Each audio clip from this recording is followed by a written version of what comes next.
पिढ्यांच्या हवाली करायचं, तिकीट काढायचं आणि निघून जायचं. इतका साधा, सरळ आणि सोपा जगण्याचा अर्थ.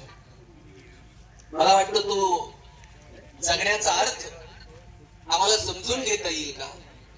आयुष्यातल्या छोट्या छोट्या क्षणांना आनंदानं सामोरं जाता येईल का? या दृष्टीनं आपण कधीतरी विचार करायला हवा. बेनके साहेबांनी राजकारणामध्ये, समाजकारणामध्ये आपलं आयुष्य खर्ची घातलं. आपल्या मुलांना शब्दाची गौरव पूजा करू. तुकोबरायांनी शब्दाला धन म्हटलं, शब्दांचा गौरव करायला सांगितलं, शब्दांची पूजा करतो सांगितलं. शब्दांना तुम्ही म्हणाल शब्दशस्त्र कसे? मी तुम्हाला काही उदाहरणं सांगतो. शब्दांची किमया काय बघा. तुम मुझे खून दो मैं तुम्हें आजादी दूंगा. एक वाक्य होतं पण चळवळ उभी राहिली. महात्मा गांधींच्या मुखातून दोन शब्द बाहेर पडले, भारत छोडो, आंदोलन उभं राहिलं. सरकारचं डोकं ठिकाण्यावर आहे का? वर्तमानपत्रात छापून आलेली एक हेडिंग आहे. आज एवढ्या वर्षांनंतर तुमच्या माझ्या लक्षात आहे.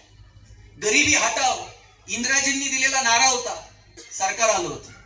आजचे दिन आणि फक्त शब्दांच्या असण्यातच ताकद नाहीये, शब्दांच्या अभावात सुद्धा ताकद आहे.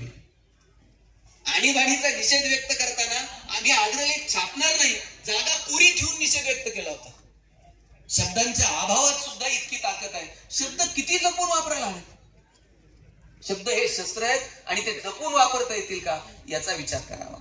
आचार्य अत्रेंनी एकदा यशवंतराव चव्हाण साहेबांवरती टीका करताना भाषणात बोलून गेले की ज्यांना मूल झालं नाही ते या देशाचं आणि महाराष्ट्राचं नेतृत्व करणार. आता दुसऱ्या दिवशी टीकेचं उत्तर आपल्याला दिलं नाही. याही टीकेचं मी उत्तर देणार नाही. पण आता मुंबईवरून मी घरी गेल्यानंतर वेणू जे म्हटलं चोर इकडून शक्तिमान सारखा आला असेल, कोण म्हटलं गुहेतून गेला असेल.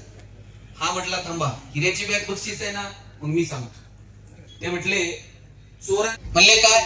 म्हणले सॅल्यूटचा स्वीकार हा सॅल्यूटनच करायचं असतं.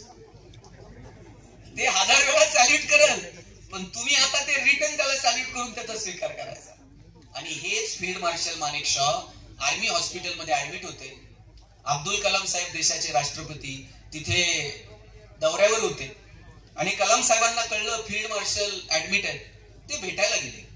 स्टूल टाकून कॉट वरती बसले आणि जाताना